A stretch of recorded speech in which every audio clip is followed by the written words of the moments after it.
the usual disclaimer, I will not be commenting on the story this is based on or the culture it's set in. I have no wish to display my ignorance the way Disney did. So, Mulan. One of the few films to both exceed and not reach my expectations. As a dramatic retelling, it's pretty hokey. A lot of the conflict is forced. Considering the main two are an invasion and possible imminent death, that should be enough to sustain the movie. But remember how I said that Hercules should have had more funny writing and more funny animation to justify calling itself a comedy? Well, Mulan stepped up the fucking game. I'll admit, Eddie Murphy doesn't really fit, but the army... Feel better? Yeah. Some king of the rock. The grandma... I should have prayed to the ancestors for luck. How lucky can they be? They're dead. Even Mulan herself gets some decent comedic moments. Well, I think Ping and I can take you. I really don't want to take him anywhere. I never want to see a naked man again. And not everything Eddie Murphy says falls flat. Let me hear you say, ow! Ah! That's close enough! You missed! How could you miss? He was 3 feet in front of you! But we're here to discuss Mulan the character, not Mulan the movie. How does she hold up? Well... she's... okay.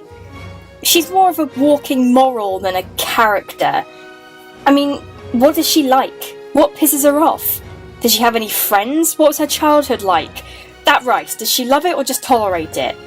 I think Aurora has more personality than this, although that's only because we were told. But I don't think Mulan was ever meant to be a character. She's more about doing stuff than being stuff, and to be fair, she does a lot of stuff. She tries to please her family, she argues against the system, she defies her father in order to save his life, she learns how to fight, she learns how to employ her ingenuity and intelligence, she wins over an entire army, she wins over the whole of China, and lots more in between. I was never into so-called girly stuff when I was growing up, and was getting a bit sick of mermaids and long gowns and gooey romances.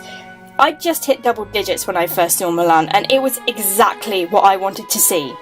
Action, adventure, fighting, tension.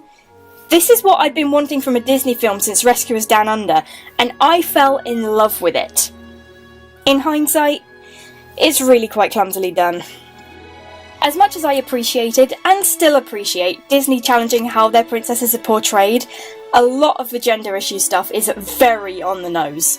Teach your daughter to hold her tongue in a man's presence. Oh, I'm sorry, did you say something? Mushu. Hey, you're a girl again, remember? Treacherous snake. In a perfect world, I would have wanted the subject to be tackled with more nuance and with wider appeal. The flower that blooms in adversity is the most rare and beautiful of all. Rather than having a big girls' rule rubber stamp all over it. You don't meet a girl like that every dynasty. I do like that they look at both sides of the coin though. It's not just about how hard women have it. They show that men have certain expectations to meet too.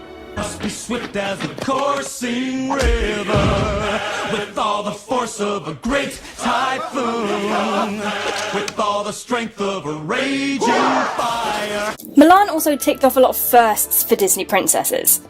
First to change her appearance in order to achieve her goal. I don't count Cinderella or Ariel since someone else did it for them. First to actively hide their femininity. First to wield a weapon. First to deliberately cause death to someone. First to show blood. This was definitely a grittier princess. If only she'd been the first not to have a romance. I'm pretty sure the first few drafts of this script did not have a romance in it, but then some higher up at Disney was like, but she's a princess, she has to get laid, so they crammed in some very awkward scenes between Mulan and Shang, made even more awkward by Mulan pretending to be a dude. The movie's progressive, but it ain't that progressive, better leave that minefield alone. The attraction is really only addressed twice, and it's not even fully resolved, just hinted at that they get together. And it's so tacked on, it almost ruins the point of the story. If you ask me, she should have brought home a man. Excuse me. Does Fa Mulan live here? I don't have any more to say about it. Actually, I think I've spent more time on the couple than the film did. So let's get into more detail about what Mulan really wants. On second thoughts, maybe we should go back to the awkward romance. I have no idea what Mulan's dream is.